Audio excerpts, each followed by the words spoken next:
Hi, everyone.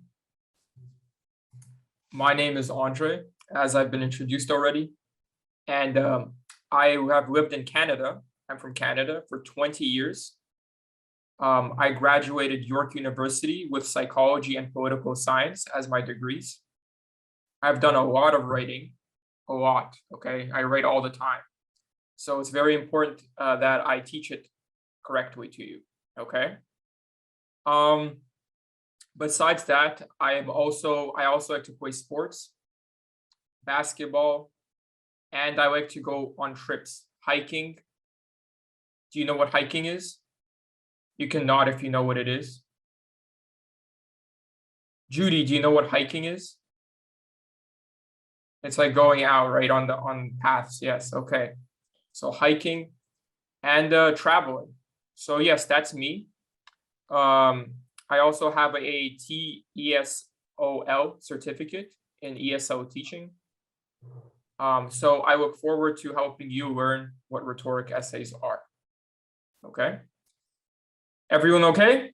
Put a thumbs up if you're okay. Everyone? Jojo? Everyone? Okay, thank you. Okay. So that means we're going to get started then. Here we go. We're going to get started with rhetoric essays. Now, I'm going to open the what I'm sharing here, and I'm going to read it with you, but you're all going to open a Word document on your computer or on writing, okay? Everyone right now do that. And at the top, write rhetoric essays, okay? Class 1, rhetoric essay class 1.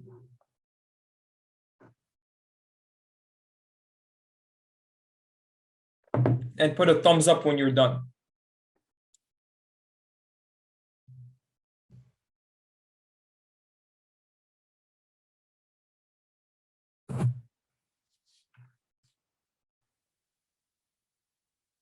Okay, Eric Jojo. Judy's done.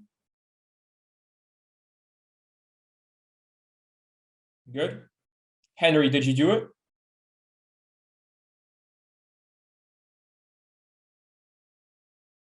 All right, awesome. Okay. Now I'm going to explain to you what rhetoric essays are. So a regular paper, when you're writing, right? You're talking about something. Okay, let's say you're talking about basketball, okay, the sport basketball. You're explaining to the reader what is basketball, what do you do in basketball, how does it work, right? Okay. That's information. You're giving the reader information. You're telling them what it is. That's informational essays. Now, there is something called a persuasive essay. Persuasive essay is when you convince the reader. So you're going to say, basketball is a good sport. Okay, that's your opinion. Okay? This opinion, you want to convince the reader why it's good. So you are persuading them. So your whole essay is going to be about this. It's good because of this. A is good because of B. Basketball is good because something. Does this make sense to everyone so far? Is everyone okay so far? Nod your head if you're okay. Judy, thank you for nodding. I need to make sure. It's important, okay? Because if you don't understand this, we can't go further. We have to understand everything. Okay, now we're going to the fun part. Rhetoric essays. Rhetoric essays are convincing essays as well. You're convincing the reader of something. Convincing, right? You're saying this is good or this is bad because, okay? But rhetoric essays are harder because you have to use techniques. These techniques are, have you ever seen an inspiring person talk? Someone who's inspiring, right? They're trying to be very strong. They're trying to be very persuasive, right? They do this through different techniques. So these techniques you're going to put into writing, okay? And I'm going to tell you about these techniques right now. They're the start of a rhetoric essay. It's what they're going to be built around. Okay, it's the beginning of everything. You're going to write this down. Okay, we're going to get to them. So, is everyone okay? Because we're starting to learn now the techniques. Okay, so the first technique. Okay, so actually I'm going to introduce you here. Let's read this together. I'm going to ask one of you to read it. Judy, read this part. Okay. A rhetorical analysis is a type of essay that looks at a text in terms of rhetoric. This means rhetoric. This means it is less concerned with. Can you make it bigger? Because I can't see. Yes, 1 second. Sorry. 1 second. Hold on. Is that better? Yeah. This means it is less concerned with what the author is saying than with how they say it, their goals, techniques, and appeals to the audience. Okay. Now, does that make sense to everyone? What Judy just read? Does that make sense? Okay. Who thinks they understand what Judy read? Raise your hand if you understand it, because we can't move on if you don't understand it. Okay, Judy understands it. Jojo, you don't understand it? Jojo, do you understand or no?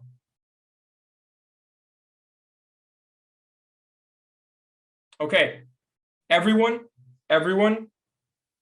no mics. Unmute your mics.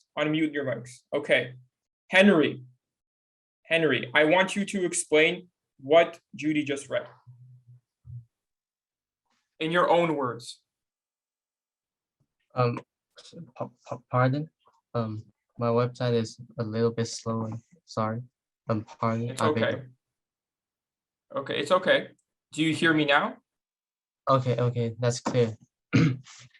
Yeah. Okay, so what did Judy just read? Can you say what she just read in your own words? It's not hard, don't worry. It's easy. Don't think too much. Just what did she say? What is a rhetoric essay? Basically, in your own words. Someone to tell others what they are meaning, I think. Yes, by doing what? By using some techniques like. Yes, good. By using writing techniques, exactly. And it appeals to the audience, so you connect with the audience, right?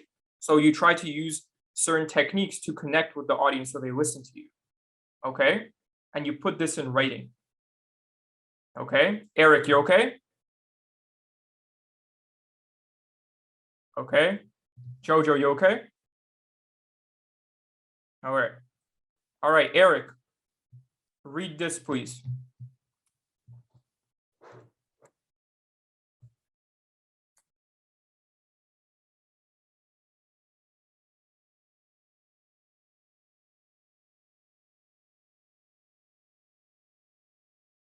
Eric, can you please read this?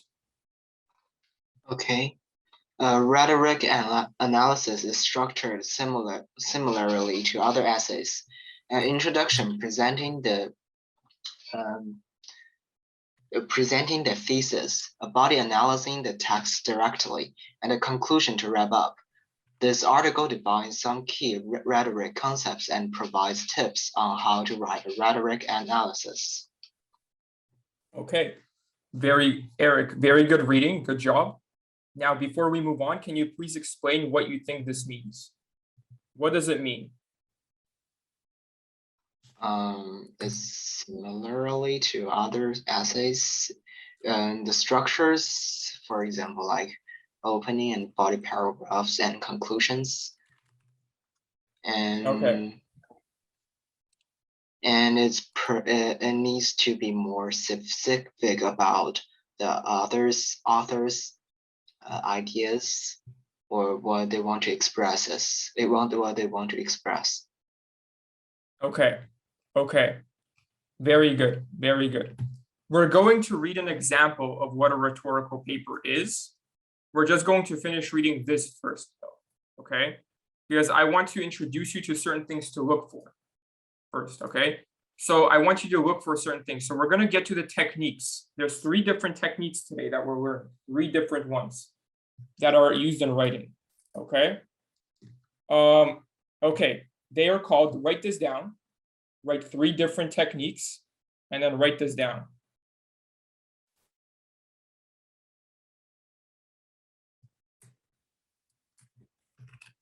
Okay. Okay, good, good. Now, Jojo, we're going to read the first one. Logos. Logos, or the logical appeal, refers to the use of reasoned argument to persuade. This is the dominant approach in academic writing, where arguments are built up using reasoning and evidence. Very good. Now, Jojo, what does this mean? What do you think this means? Well, it means that like logos is like they use reasons to argue and they build up the arguments. Yeah, it's very easy. Yeah, it's just you're using logic. You're using logic, basic ideas, right? This can't happen if B doesn't happen, you know? So you're saying the ball won't roll unless you push the ball. Does that make sense to everyone? It's basic logic, right? Does that make sense? So I want you to write that down. Logical arguments. That's what logos is, logic. Logos, logical arguments. So essays that consist of logical arguments.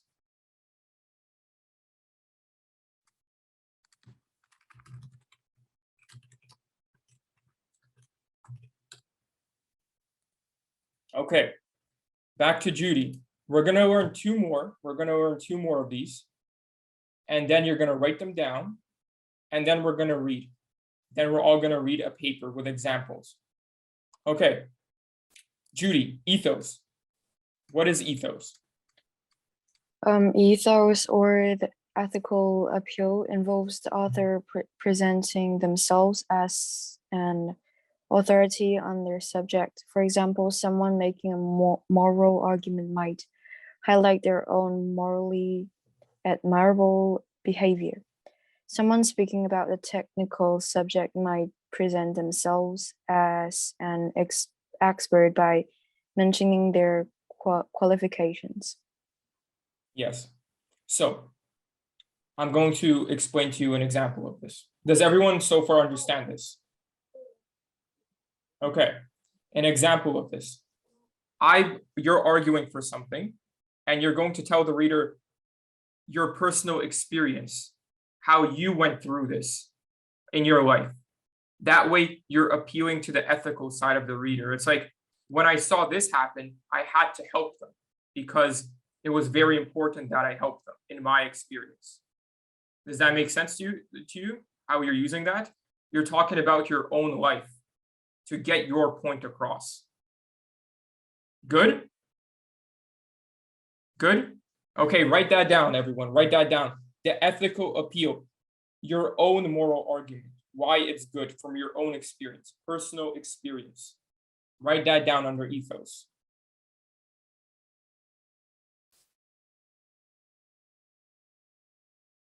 Good.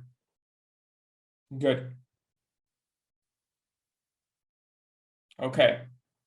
Okay. Last one we're going to do, then we're going to read. Pathos. Now, I believe we're back to Henry. Henry, you're going to read pathos. Pathos, or the pathetic appeals, evokes the audience's emotions This might involve speaking in a passionate way, employing vivid imagery, or trying to provoke anger, sympathy, or any other emotion response in the audience. Okay, very good, very good. Now, in your own words again, because we're going to keep trying this, what does this mean to you, what you just read, in your own words? Use some vivid languages to make to tell the audiences. Vivid languages, yes. These languages have a purpose, right? You have an idea behind them, what you want this language to do. So does anyone else have anything to say about what they think pathos is? Anyone else? Eric, do you have an idea maybe what pathos is? There's some keywords here that you can put in. Okay, we're gonna move on, I'll tell you. It's adding imagery, okay, images. So you're saying in the paper, you're giving an example of something. So something very happy, right? So like a balloon in the sky, for example, sailing away, freedom, okay? That would be pathos.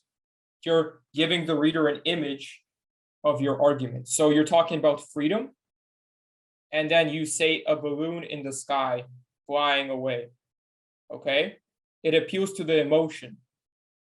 Does that make sense? Everyone good on that? Thumbs up if you're good on that. Okay, write that down. Write my example down too, please. Write it down in your document. Pathos, appealing to emotion, freedom, balloon in the sky. Now we're gonna read.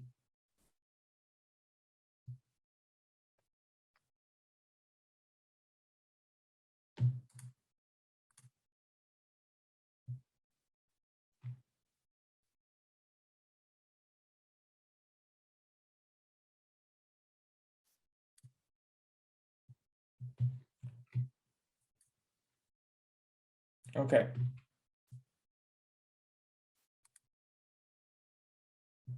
So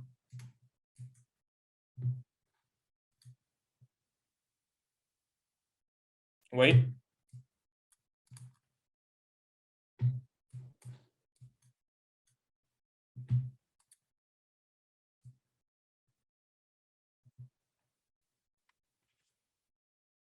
Okay. Let's start from the beginning. So Jojo, you haven't read yet. So you're going to read the title and the first paragraph, okay?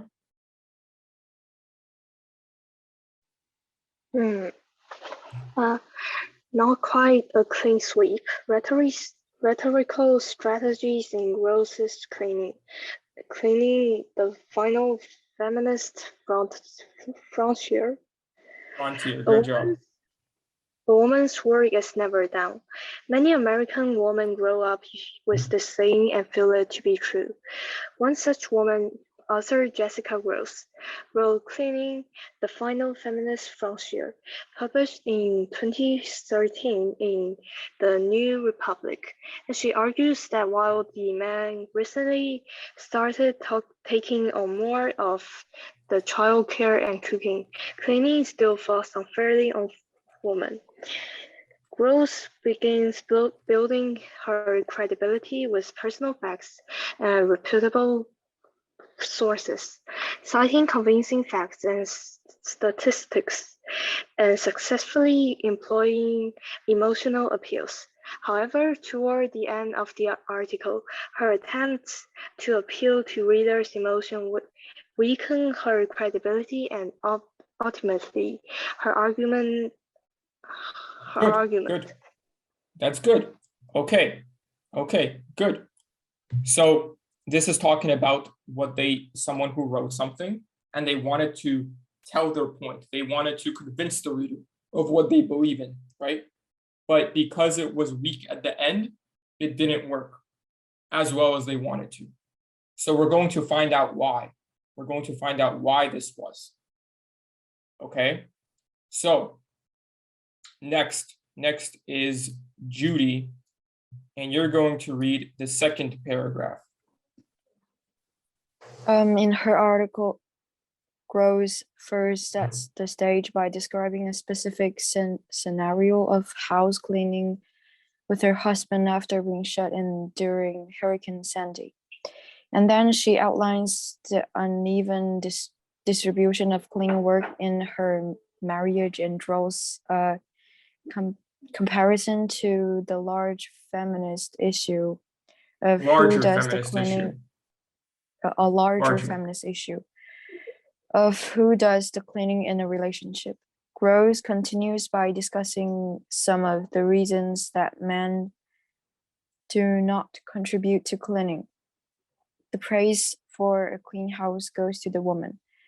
Advertising and media praise men's cooking and childcare, but not cleaning. And lastly, it is just not fun. Possible solutions to the problem. Rose suggests include making a chart of who does which chores, dividing up dividing up tasks based on skill and ability, accepting a dirtier home. Yes, and means making messy home. Okay, and making cleaning more fun with gadgets. So a gadget is like a vacuum. You use a vacuum or a brush. Those are gadgets. So yes, okay, very good reading. Good job. Now, here's the question. First little test. This is fun. Don't worry. We're having fun. It's not serious. Who can tell me? There are some examples here. She talked about the media, advertising, why something is the way it is. She talked about why women are the ones who clean. What technique is that, do you think? Who can answer me? One of you has to answer me, at least. Don't be shy.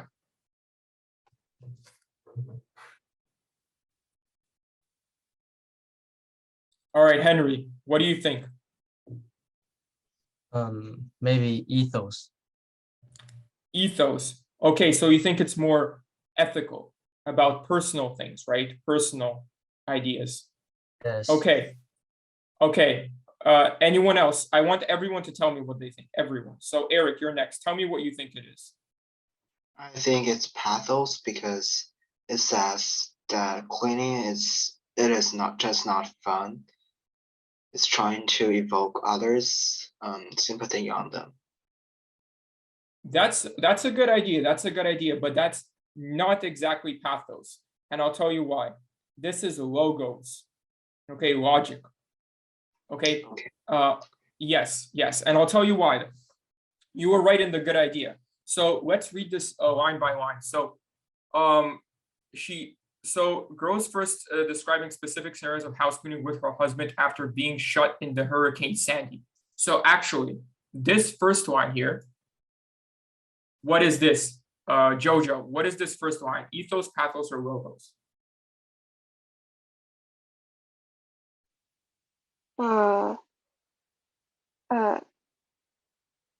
I think it's pathos. You think it's pathos? Okay.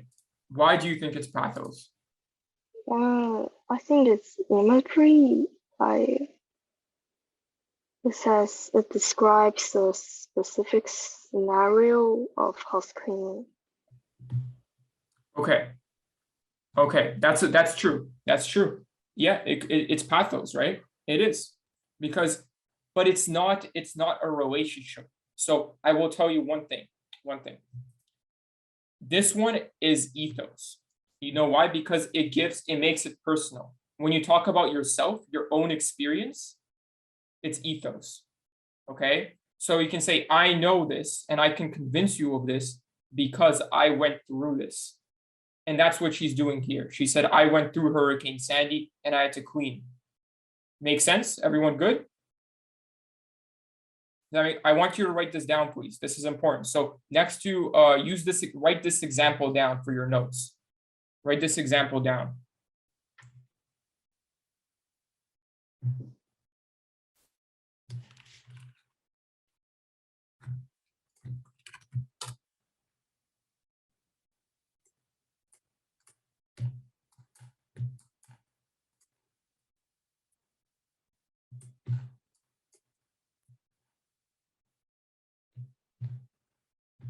Okay. One sec, I'm going to try to organize this here. Hold on.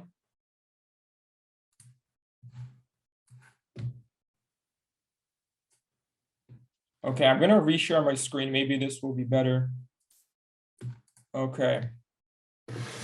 So did everyone write that down? Okay, it's about making it personal. Now, here's the next part. Then she outlines that, the uneven distribution of queening work in Armenia draws a comparison to larger feminist issue of who does the queening in the relationship. Okay. Now, what is this part? What do you think this is? Who has an idea? Raise your hand and tell me what you think this part is.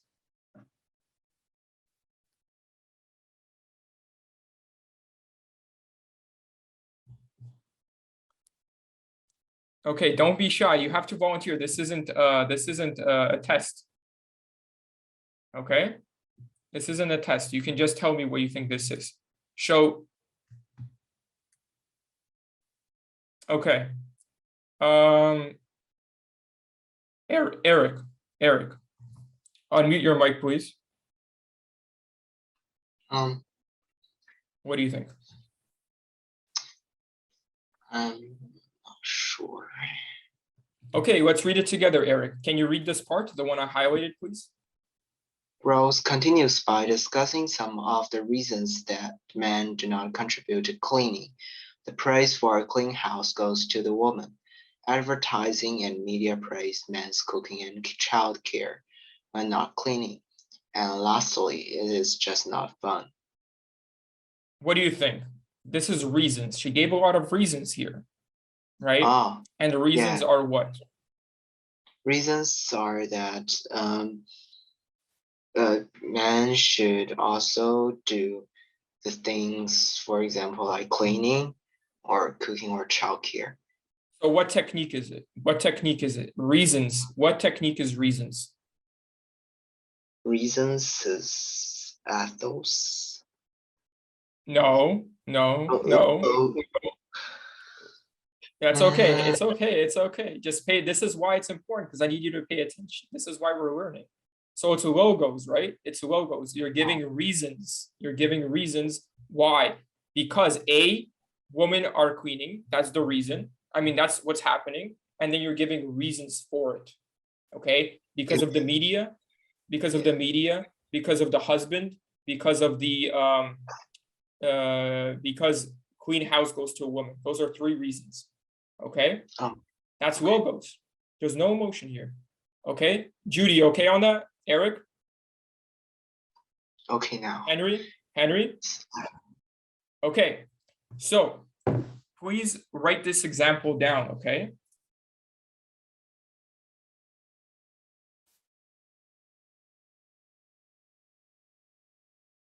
Write this example down. So here, I'm going to reshare my screen. I'm going to stop sharing for a second here, and I'm going to share my Word document. Okay, so we're going to stop sharing and we're going to say logos provide reasons for something. Example, woman cleaning, right? Reasons, media, right? Advertising, and praise for a clean. Okay.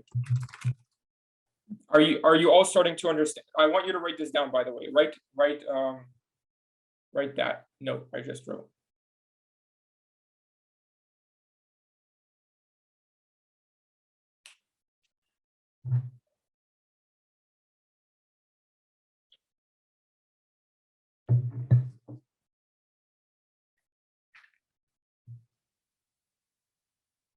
And put a thumbs up when you're done writing.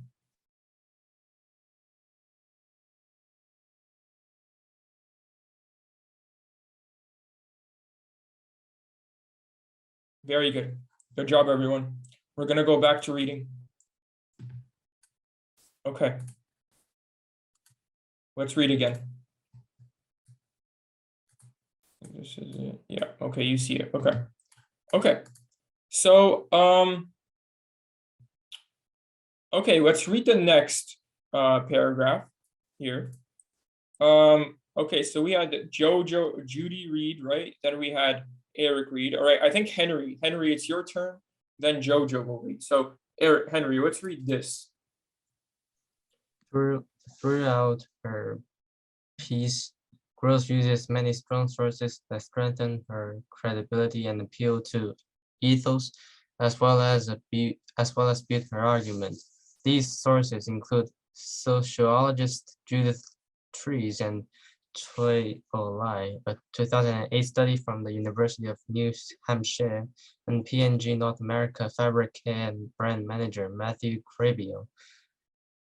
Citing these sources boosts Burroughs' credibility by showing that she has done her homework and has provided facts and statistics, as well as expert opinions to support her claim. She also uses personal examples from her own home life to introduce and support the issue, which shows that she has a personal stake in and first-hand experience with the problem. Okay, Henry. Okay, very good reading, first of all. Very good job. Now let's break this down a bit. So I'm going to ask you, citing these sources, right? We're citing sources. What do you think this is? What technique do you think that is when you cite your own sources? You put that into it, your argument. I'll give you a hint. Henry. This last line is very important, as well as expert opinions to support her claim. So her claim. Remember, what is the technique when you make it about yourself? Ethos, because it's Yes. her experience. Yes, exactly. Ethos, it's her own experience. She did the research. She's telling the audience that I researched this. I worked hard to find this information, okay? So you should believe me. Everyone good on that? Okay. Okay. And then Jojo, let's read this last one. This line at the bottom that I highlighted.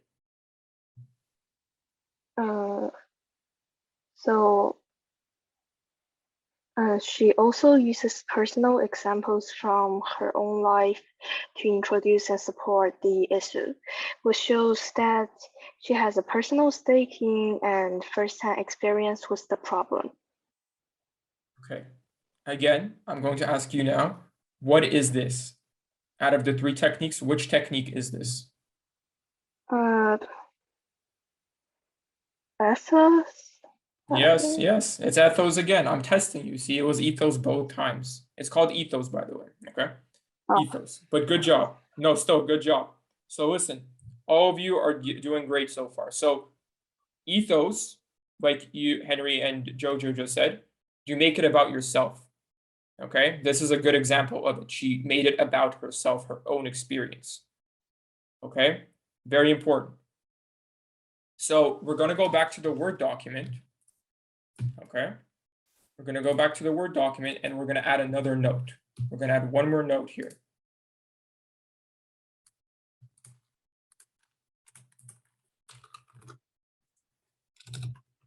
Ethos.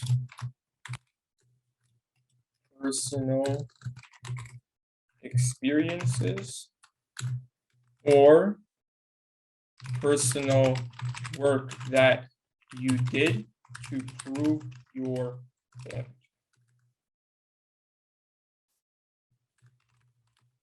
This can be research or something that you lived through. Okay. Example from your own life. Okay. Put a thumbs up, please, when you finished writing.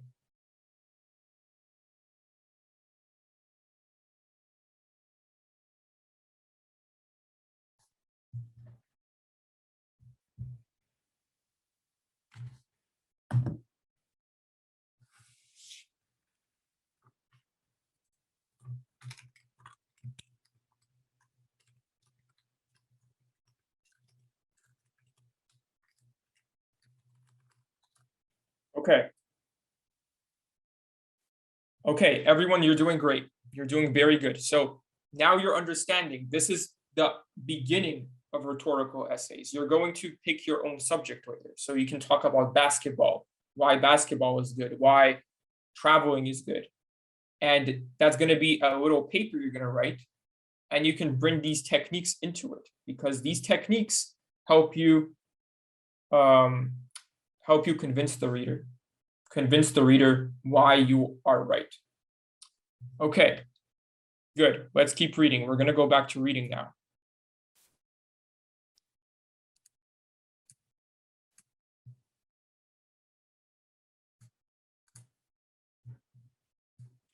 Okay. Who read last? Raise your hand if you were the last to read, because I forgot who it was.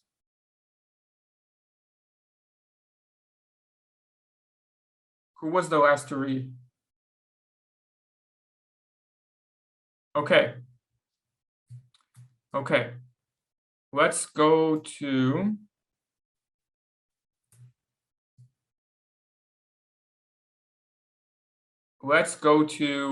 Judy. You're going to read this paragraph.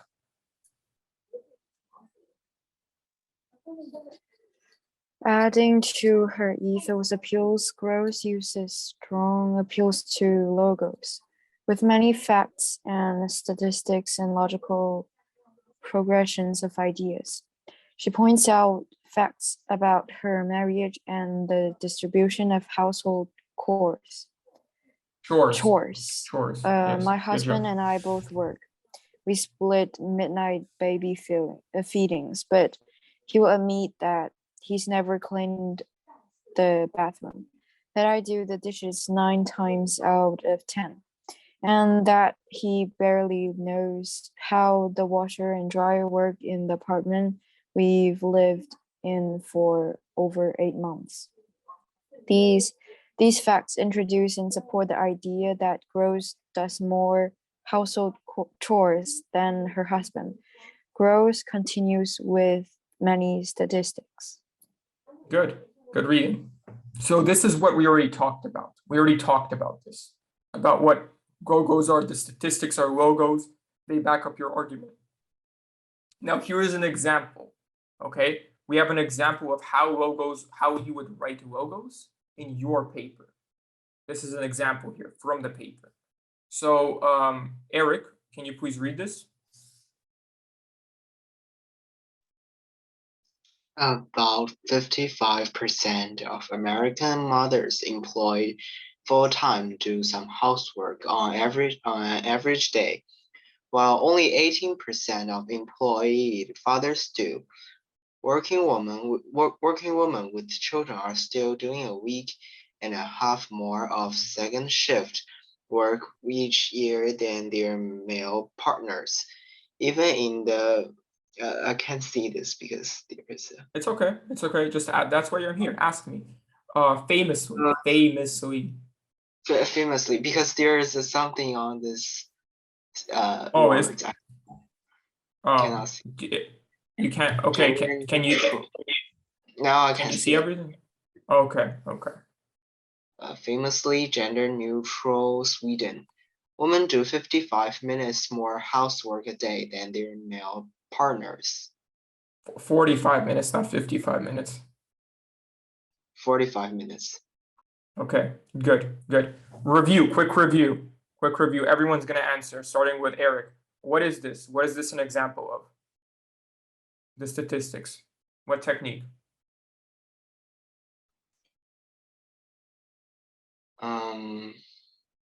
Ethos. Okay. Provide examples. It's okay. Does anyone have another opinion? What do you think, Henry? What is this? Logos. Statistics. Okay, Henry thinks logos. Judy, what do you think? I think it's logos. Jojo, what do you think? Logos. Okay, Eric, it's logos, okay? It's logos because it's using logic. Statistics are logos, okay? Because they appeal to why something is happening. It's not personal. This is everything. It's logic, right? So we're saying a statistic could be this person scores 75% of his basketball shots. He is a good shooter. Okay, that would be logos because you're using logic. He is a good shooter because he scores 75%. Okay, makes sense? Okay, that's logos. It's using basic logic like that. Okay, very good, very good. So we're moved on. That was an example. Who's next to read? I think Henry's going to be next to read.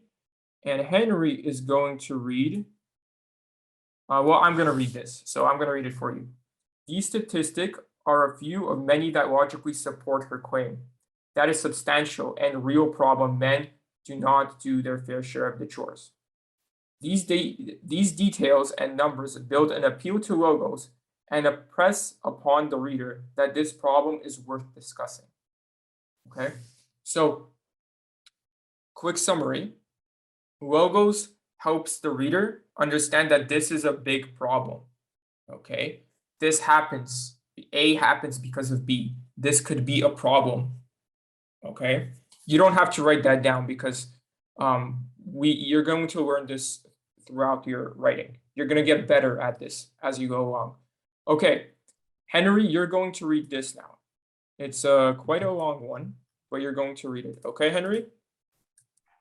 Along with strong logos appeals, grows effectively. Grows effectively makes appeals. Grows effectively makes appeals to pathos in the beginning and middle sections. Her introduction is full of emotionally charged words and phrases that create a sympathetic image. Gross notes that she was 8 months pregnant and her husband found it difficult to fight with a massively pregnant person. The image she evokes of the challenges and vulnerabilities of being so pregnant, as well as the high emotions a woman feels at that time, effectively introduce the argument and its seriousness.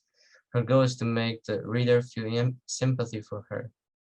Adding to this idea are words and phrases such as insisted, argued, not fun, sucks, had a key, be judged, be shunned. All of these words evoke negative emotions about cleaning, which makes the reader sympathize with women who feel judged and shunned. Very negative feelings. Another feeling Rose reinforces with her word choice is the concept of fairness, fair share. We can have more of second shift work, more housework, more gendered and less frequent. These words help establish the unfairness that exists when women do all of the cleaning, and they are an appeal to pathos or the reader's feelings of frustration and anger with just injustice. Okay. So Henry, I'm going to ask you, what you just read, where was the pathos the most? Where do you see pathos the most in this text here? In the middle, adding to this idea words and phrases such as insisted, argue, not fun, sucks, had a key, be judged. These words. Okay. Okay, Judy, do you have an idea of where pathos might have existed here? The same as Henry. The same as, okay. And what about anything else? Do you have any other there is another place here where pathos is used very, very well. Eric, do you have any ideas?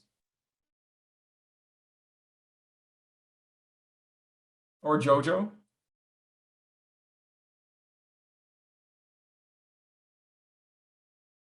Read carefully. I want someone to find it. I'm going to give you 1 minute, okay? 1 minute. Read this and find another example of pathos. Like fair share a week and have more as Okay. There's still one you're missing. Okay, let me ask you an easier question. Who can tell me what is pathos? What is pathos?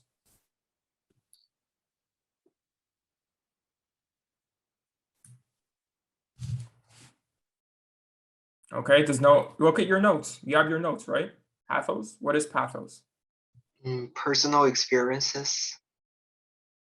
Okay. Okay. We're gonna have to switch this up. Ethos is personal experiences. Pathos is a little different than that. What do you have in your notes for pathos, Judy? Let me see my word.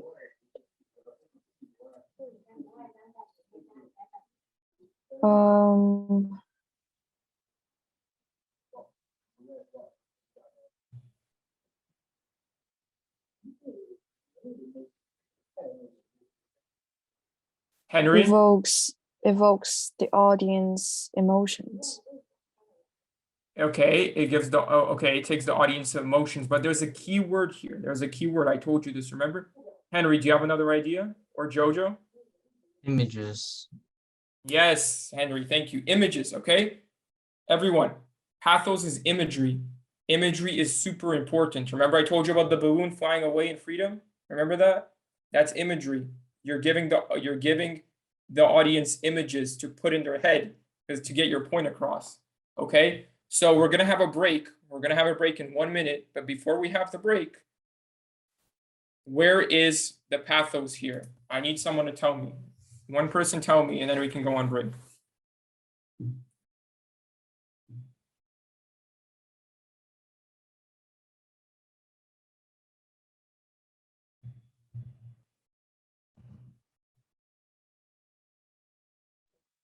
Her goal is to make the reader feel sympathy for her. That's a summary. That's telling you what she's doing, but it needs to be something she said, something she used. Like where is the pathos here? Everyone should be, just tell me what you think. It's actually very easy. It's right there in front of you. It's right there. The images, where are the images? The image she evokes of the challenge and vulnerabilities of being so pregnant. Yes, but okay, so you're there, you're right there. Where is it? What does she say? What does she say?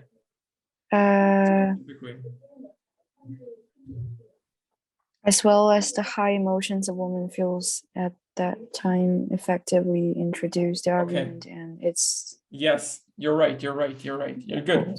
Anyone else? I need someone else to say something though. Anyone else have an idea where it is? Like it says, her introduction is full of emotionally charged words and phrases that create a sympathetic image. Okay, there's still something we're missing. Henry or Eric, do you have any ideas what we're missing here? Another feeling grows reinforces with her word choice is the concept of fairness. Fair share. Yes, but this is the summary. Yeah, fair share. Okay, I'm telling you. Eric, you don't have any more ideas? No. Okay, that's okay. I'm gonna tell you. So all of you gave the right answer, but not the right answer. The right answer is, was 8 months pregnant, fight with a massively pregnant person. Okay, so these quotes, right? She's giving the images. Like, what do you think? Like when I say 8 months pregnant and you're fighting, right? You imagine someone who's pregnant, right? It's been a long time they've been pregnant and they have to clean, right? That's the image you're putting into the head, okay? That quote right there was 8 months pregnant, okay? What you told me, your quotes, the image she evokes is the text is telling you what happened, but I was asking the specific quote of what she said, okay? Does that make sense to everyone? What I mean here? Okay, all right. Everyone, good job so far. We still have time to work after this. Let's take a 5-minute break and we'll be back in 5 minutes. Remember, we have a camera rule. All right, thank you. Okay, we're almost done here, so let's finish off reading. I think it was Jojo's turn to read. Okay. All right, Jojo, let's read this.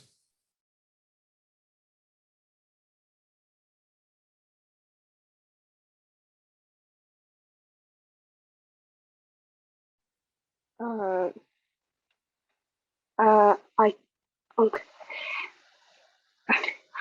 However, the end of the article lacks the same level of effectiveness in the appeals to ethos. For example, Gross notes that when men do housework, they are considered to be enacting small instances of gender heroisms or signs, which barf. The usage of the word barf is jarring to the reader, unprofessional and immature. It's a shift from the researched, intelligent voice she has established, the reader is less likely to take the author seriously. This damages the strength of her credibility and her argument. Okay, good job. What does this mean? In your own words, quickly, 1 sentence, 2 sentences. Like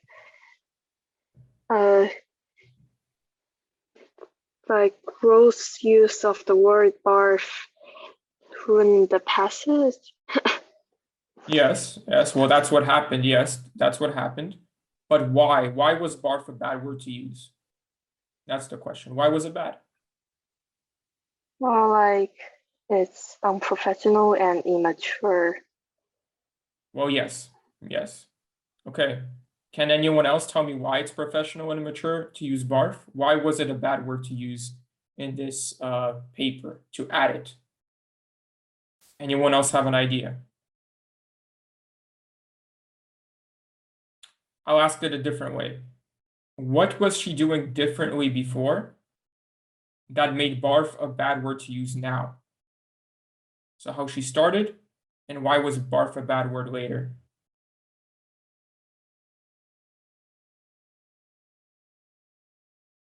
Henry, Eric, Judy, you have any ideas? No? Okay, I'll explain it to you, that's okay. This is hard. This is a little hard, so it takes time to understand this. So here it is the intelligent voice she has established, okay? This means that she started the essay, she started writing very seriously. She was writing a very serious tone paper. Statistics, right? Statistics, her own experience cleaning, how hard it was, right? And then using the word barf, right? Does everyone know what barf means? Nod if you know what barf means. It means to throw up, puke. Bad food, you throw up, okay? So she's saying it was so hard for her, she threw up. That's unprofessional, okay? You can't start writing seriously and then add a very unprofessional word like throw up in the paper, okay? You can say it was difficult, you can say it was made me sick, but you can't say barf because that's very unprofessional to say, okay? Okay, let's finish this off. We're almost done. Let's finish this off here.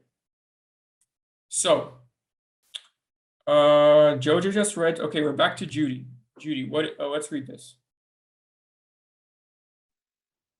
Additionally, her last statement in the article refers to her husband in a way that weakens the argument, while returning to the introduction's hook in the conclusion is a frequently used strategy. Rose chooses to return to her discussion of her husband in a humorous way. Rose discusses solutions and says there is a huge untapped market for toilets scrubbing iPods. Scrubbing iPods. I bet my husband would buy one. Returning to her own marriage and husband is an appeal to ethos or personal credibility. And while that works well in the introduction, in the conclusion, it lacks the strength and seriousness that the topic deserves and was given earlier in the article. Okay, so we're gonna make some notes here, okay? We're gonna write some notes or write this down. So we're gonna write it here. So the first note we're going to write is that the essay has to keep the same tone throughout the whole paper. Okay, please write that down.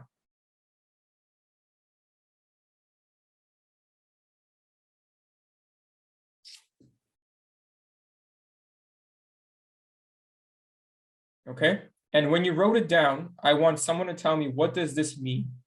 What does that mean? To keep the same tone.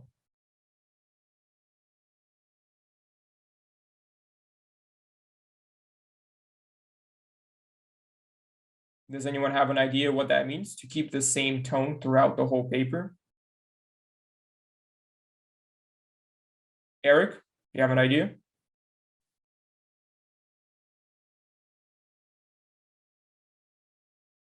Henry, do you have an idea? Like in this article, the tone is written the gross and her husband. You cannot say that I and my husband. Okay. Okay. Anyone else have an idea of what tone is? Okay. Tone is the style of the paper. So write this down. To style of your writing. So we can say serious, for example, tone, style of writing. Okay. Example, serious and professional. Example 2, casual and fun. Write this down, please. Tone. That's what tone is.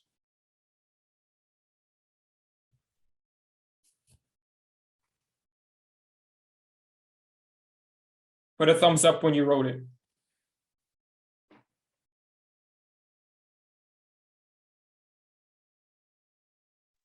So is that like formal and informal?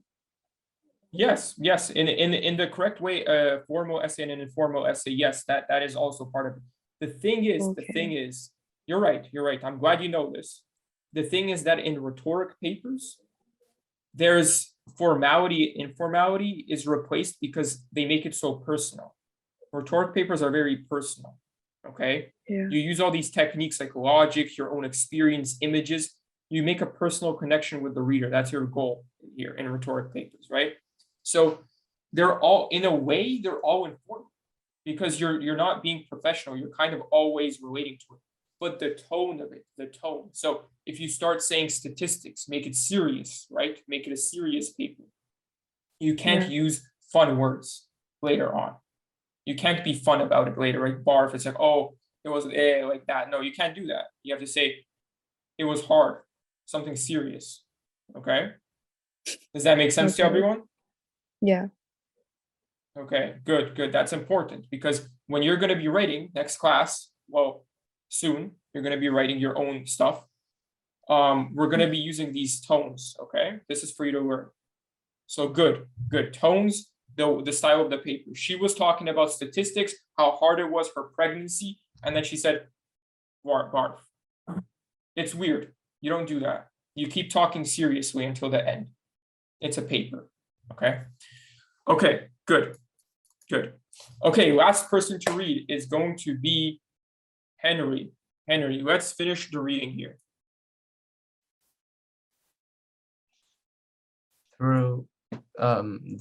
Though Gross begins the essay by effectively persuading her readers of the unfair distribution of home maintenance cleaning labor, she loses her power in the end, where she most needs to drive home her argument.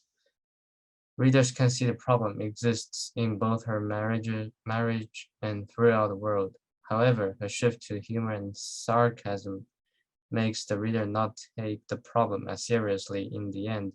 Gross could have more serious driven home the point that a woman's work could be done by a man. Very good. Okay. Now, after reading all this, I have a question for all of you. You're all going to answer this question. Okay? It's a very easy question, but at the same time, it's not so easy. So, what is the main purpose of a rhetoric essay? Okay, we're going to start with Henry, and we're going to go down. Okay? So, Henry, what do you think is the main purpose of a rhetoric essay? What is its main function? Why are rhetoric essays good? What do they do? To persuade others to agree with your views. Very good. To persuade others to agree with your views. Very good. Okay. So I'm going to write this down. I'm going to write your note down because we're going to all talk about this. To persuade others to agree with your views. Okay. Next, Judy's next. Then Jojo, then Eric. I think it's kind of like a persuasive speech, but it's in words. It's a persuasive speech. You're right. A speech is, yeah, it's very similar to a persuasive speech. Yeah, you can say it's similar, but you can use statistics and stuff. Yeah. Speeches are in a way rhetorical papers, but the difference is that in speeches you're speaking to an audience in front of you, so you have to account for that when you're writing it. In rhetoric papers, anyone can read it, so you're just thinking about the reader, so you're writing it from a more distant perspective. Do you understand? Like a little more further back. You're right though, it's like speeches. Very good point. Very good point. All right, Jojo, what do you think? What is the purpose of a rhetoric essay? To persuade others. Okay. Like it's Okay. the same. The same? Okay. Yeah. Okay, well, I'm going to challenge you then. To persuade others through what? Through what? Or how? Persuade others doing what?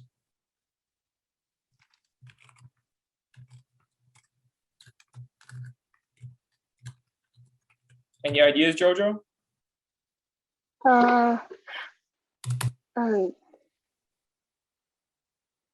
Like, to persuade others. Like, does it mean like how to persuade others, or like Yes. to? What are you writing? What are you writing to persuade others? What are you doing to persuade others?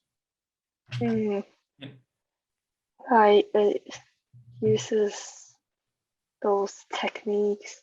Yes, there you go. Techniques. Yes, using techniques. Okay, good.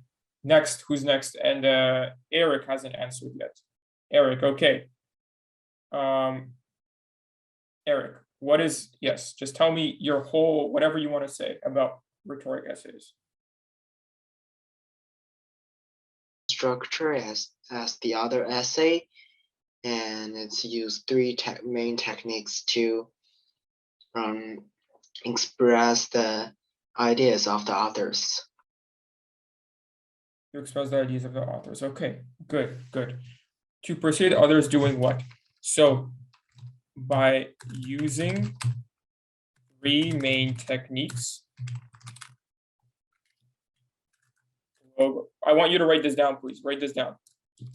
Logos, pathos, and ethos.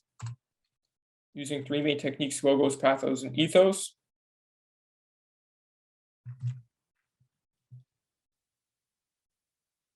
Making a personal connection with the reader. Okay, right. These are all summary. This is the summary of what we did today. So it's all we covered today. This is what we're writing about now.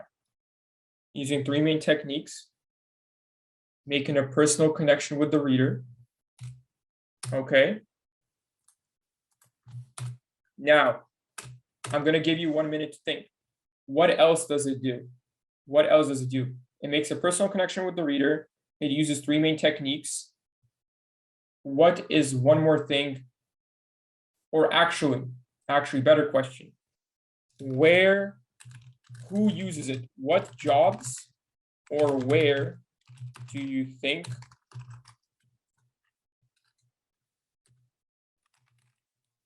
rhetoric essays work best? So where do you think they work best? Where do you think rhetoric essays, what kind of job or where in the world would you use a rhetoric essay? And for who? So let's think about that. If you have an idea, just tell me.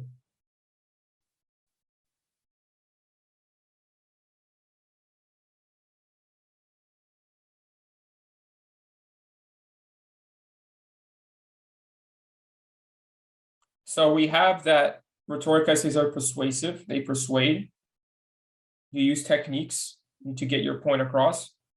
Who do you think uses rhetoric techniques in life? Where would you use them? I think a person who makes political statements. Perfect. That's pretty much number one of who uses a person who makes political statements. Exactly. Okay. What else? Who else might use it? Who else might use it? Speaker to make a presentations. Yes, about something they want to convince their audience, right? So a speechwriter is also someone who might do that. Yeah, a speechwriter who needs to convince an audience. Okay. What other jobs do you? Oh yeah, write this down, by the way, everyone. Write this down, please. Write everything I wrote down. I think jobs like lawyers can use rhetoric. Yes, perfect. To Exactly, Henry. Proofs and evidence. Exactly. If you go to court, if you go to somewhere, lawyers always find rhetoric techniques to use. It's not an essay. They don't write essays in court, but they use these techniques. They appeal to the reader. They turn to the audience, and they're going to be like, imagine this, right? And they paint a very dark image, right? And then they say, and then the audience is like, oh, wow, it's very bad, or it's very good, Perfect. That's rhetoric. That's rhetoric right there. These techniques, they're everywhere in life. They're very important, actually. Okay, so lawyers use them to sway court decisions. Oh, or let's not say sway, to convince the court. A point perspective. Okay. Lawyers actually use all three. That's like their main job. Okay. Let's think of one more job, everyone. One more job here that you think uses rhetoric techniques. Jojo, I want you to think, and yeah, anyone else?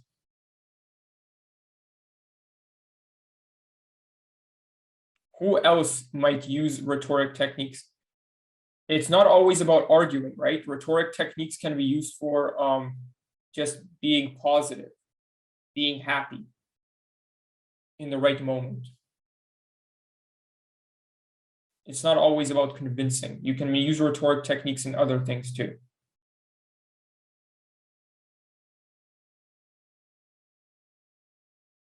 Okay. I'll give you an example. Let's say you won an award.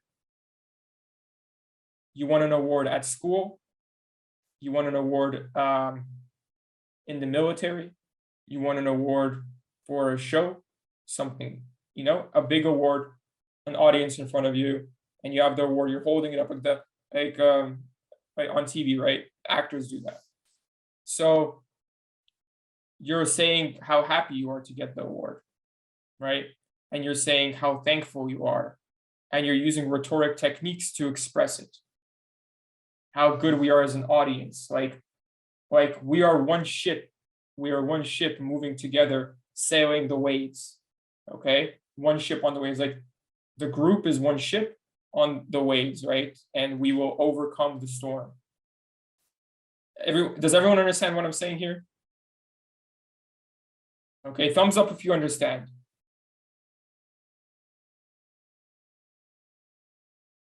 Okay, Henry and Jojo, okay, I'm happy you understand. Okay, so listen, everyone. Did everyone write this down? Unmute your mics and say yes, please, because we're almost done. This is the last, we're finishing up. So everyone just unmute your mics and keep them unmuted. Okay, everyone wrote it down. Does anyone have any questions? No. Everyone unmute your mics. I need everyone to say it, so I know everyone's paying attention. Eric, Henry, and Jojo, unmute your mics. No questions, okay. All right, Eric and Jojo, your mic is still muted, Eric. No question. Okay, Eric, you're okay? Yeah, no questions. Okay, well, listen up. So you're going to get homework. I will send it to you after the class, not right now. You're going to get homework after the class. It's going to be based on what we did today. So make sure if you have a question, ask me now. If you don't, I understand. That's okay. You all did great. This was just an introduction today. This is the first class. It was just the beginning of what a rhetoric essay is. The main idea is the hardest part. Then you're going to write your own. We will start with a paragraph. You're going to use certain things in your life, logical points, images. You're going to do that. You're going to try it yourself. Your homework is going to help you with that. So thank you for coming. We are done for today. And yeah, okay. So you're good to go. And I will see you later. Okay? Bye. Okay, bye. Bye. Bye.